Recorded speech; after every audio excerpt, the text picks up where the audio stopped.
وجب الشكر علينا ماذا لله ذا.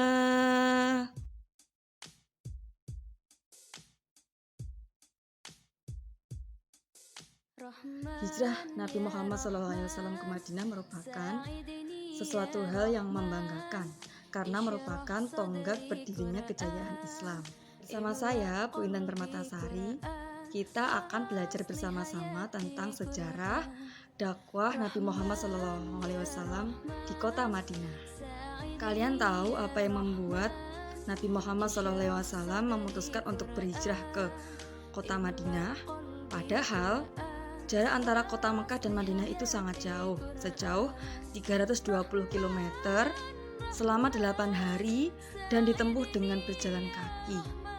Kira-kira apa ya faktor-faktor yang membuat Nabi Muhammad SAW memutuskan untuk berhijrah? Faktor-faktor yang mempengaruhi Nabi Muhammad SAW untuk hijrah ke Madinah, yang pertama, banyaknya penduduk Madinah yang telah masuk Islam. Kedua, adanya rencana pembunuhan kepada Nabi Muhammad SAW.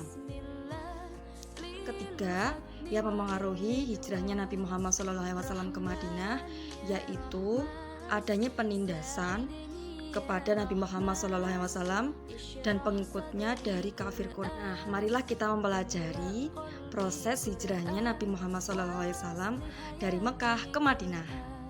Nabi Muhammad SAW memulai perjalanan hijrahnya pada tanggal 28 Safar di malam hari, ditemani oleh sahabatnya Abu Bakar As-Siddiq.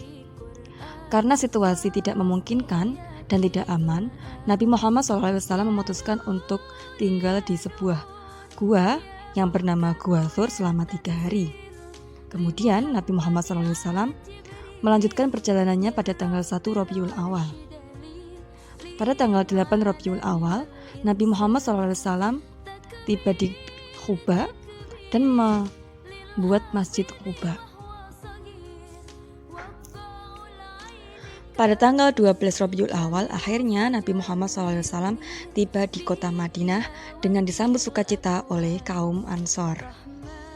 Setelah tiba di kota Madinah, Nabi Muhammad dan para sahabat tak henti-hentinya untuk melaksanakan dakwah di kota Madinah.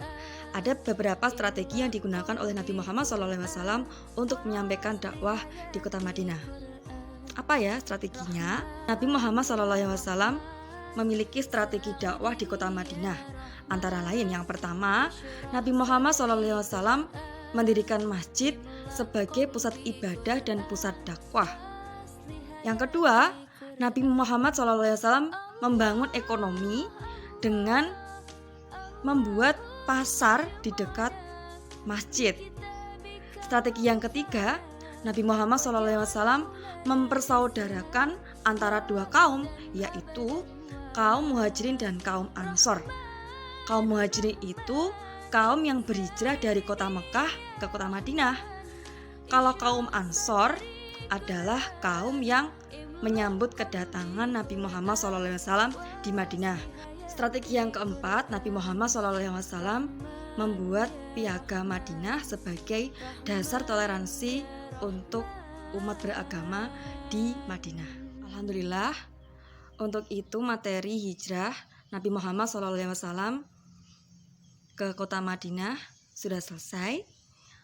Semoga pandemi ini segera berlalu dan kita bisa bertemu di kelas, belajar bersama-sama di kelas lagi ya. Tetap semangat dan berdoa semoga wabah ini segera berakhir. Assalamualaikum warahmatullahi wabarakatuh.